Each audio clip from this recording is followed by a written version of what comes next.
ৰাতিপুৱা মাত্ৰ 11 বাৰ আপোনাৰ উইচটো ক'ব আৰু 1 ঘণ্টাৰ ভিতৰত দেখিব চমৎকাৰ।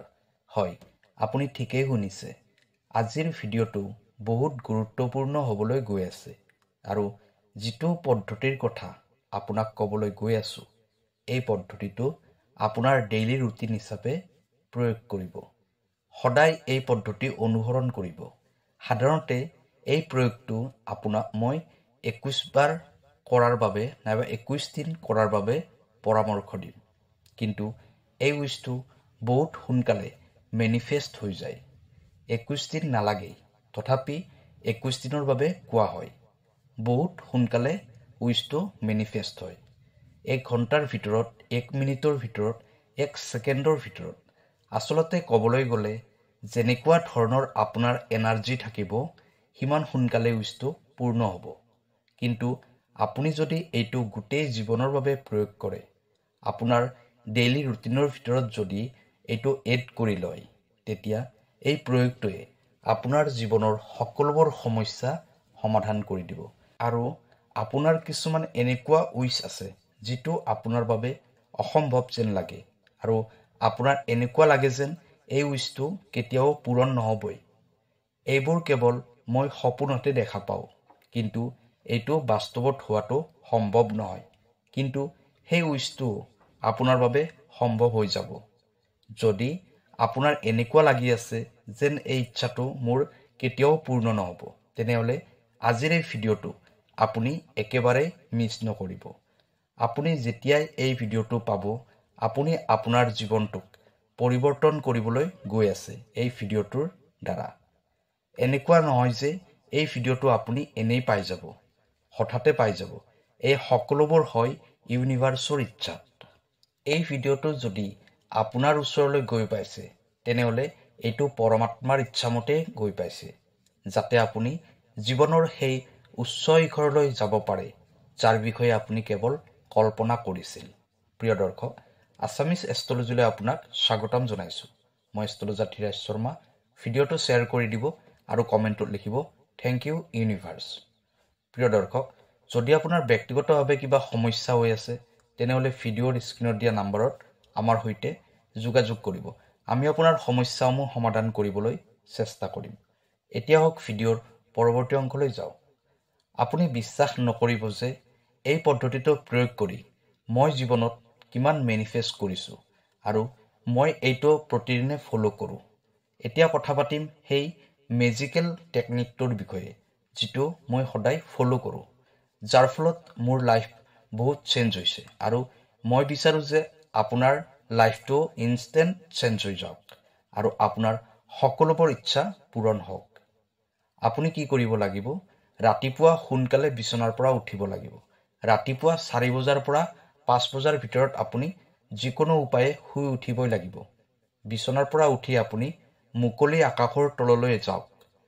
ওচৰ পাজৰৰ বাতাবৰণটো চাওক। যিকোনো এটা বস্তুৰ প্ৰতি গুৰুত্ব দি চাওক, যিটো আপোনাৰ বহুত ভাল লাগিছে।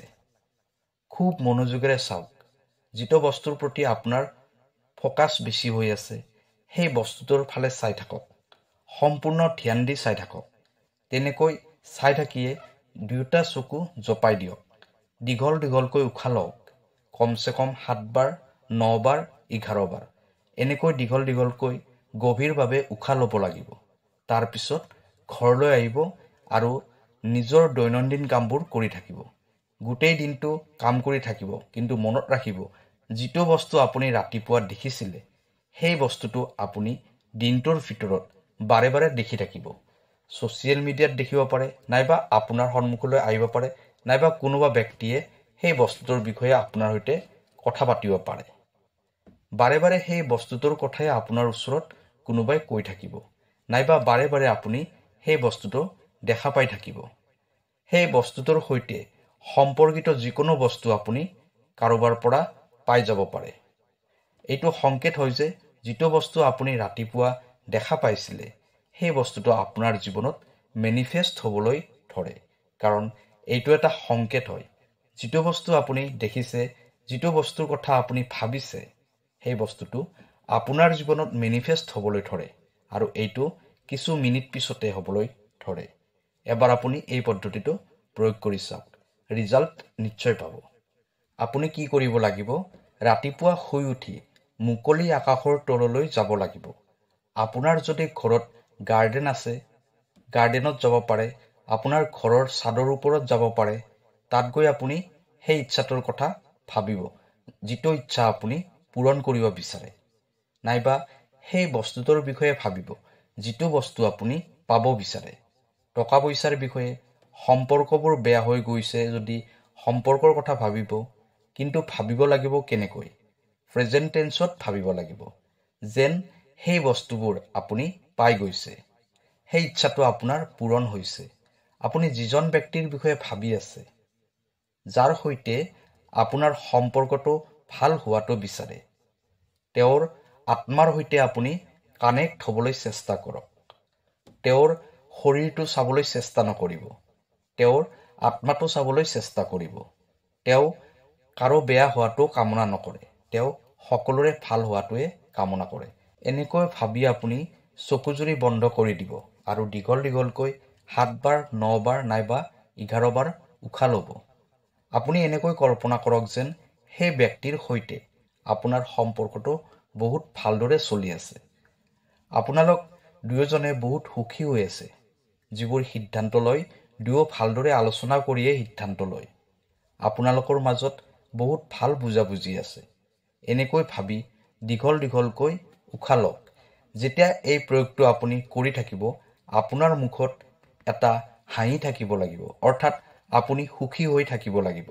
ইউনিভাৰ্ছে দেখা পাব লাগিব যে আপুনি সুখী হৈ আছে।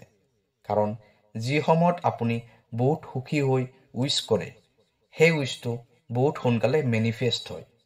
সেয়েহে প্ৰয়োগটো কৰাৰ সময়ত আপুনি ভিতৰৰ পৰাই সুখী অনুভৱ কৰিব লাগিব। এই প্ৰয়োগটো কৰা হোৱাৰ পিছত ক'ব, থেংক ইউ ইউনিভাৰ্ছ, মই বহুত ভাগ্যশালী হয়। মোক এই ব্যক্তিজনে বহুত ভাল পায়, বহুত মৰম কৰে। আমাৰ সম্পৰ্কটো বহুত ভাল, মই বহুত সুখী। এনেকৈ আপুনি 11 বাৰ ক'ব লাগিব। আপুনি ইচ্ছা কৰিলে আৰম্ভণিতো থেংক ইউ ইউনিভাৰ্ছ ক'ব পাৰে, নাইবা শেষতো থেংক ইউ ইউনিভাৰ্ছ ক'ব পাৰে। ইয়াৰ দ্বাৰা আপোনাৰ উইচটো সম্পূৰ্ণ হৈ যায়।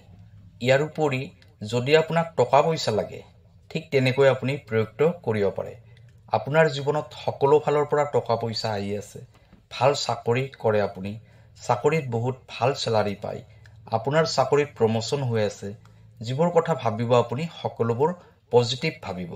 থেংক ইউ ইউনিভাৰ্ছ, মোৰ চেলাৰী 1 লাখ হয়, মই বহুত সুখী, মই যি বিচাৰোঁ সেই বস্তুটো কিনিব পাৰোঁ, মই বহুত ভাগ্যশালী হয়। এনেকৈ আপুনি 11 বাৰ ক'ব লাগে আৰু চকু বন্ধ কৰি অনুভৱ কৰিব লাগে যেন বজাৰত যি নতুন বস্তু আহিছে সেই বস্তুটো আপুনি কিনিব পাৰে। ঠিক সেইদৰে আপুনি আপোনাৰ হেল্থৰ বাবেও উইচ কৰিব পাৰে। আপোনাৰ পঢ়া শুনাৰ বাবে উইচ কৰিব বিচাৰিলে এনেকৈ উইচ কৰিব পাৰে। মোৰ এতিয়া পঢ়া শুনা বহুত ভালদৰে চলি আছে, ৰিজাল্টবোৰ বহুত ভাল হৈছে। আপোনাৰ লাইফত যিটো বস্তুৰ অভাৱ হৈ আছে, সেইটো বস্তু পোৱাৰ বাবে এনেকৈ উইচ কৰিব আৰু 11 বাৰ ক'ব। দীঘল দীঘলকৈ উশাহ ল'ব, সেইটো 11 বাৰ ল'ব পাৰে। এইটো ইমানেই পাৱাৰফুল পদ্ধতি হয় যে আপোনাৰ উইচবোৰ 100% পূৰ্ণ হ'বই। আৰু এই পদ্ধতিটো আপুনি একেৰাহে 21 দিন ফ'ল' কৰিব লাগে। আপোনাৰ উইচটো 1 ঘণ্টাৰ ভিতৰত পূৰণ হৈ গ'লেও আপুনি 21 দিন প্ৰয়োগটো কৰিবই। 21 দিন সম্পূৰ্ণ হোৱাৰ পিছত আপুনি বেলেগ উইচ কৰিব পাৰিব একেই পদ্ধতিত। প্ৰিয় দৰ্শক, আপুনি এবাৰ প্ৰয়োগটো কৰি চাওক, আপোনাৰ ইচ্ছাবোৰ নিশ্চয় পূৰণ হ'ব।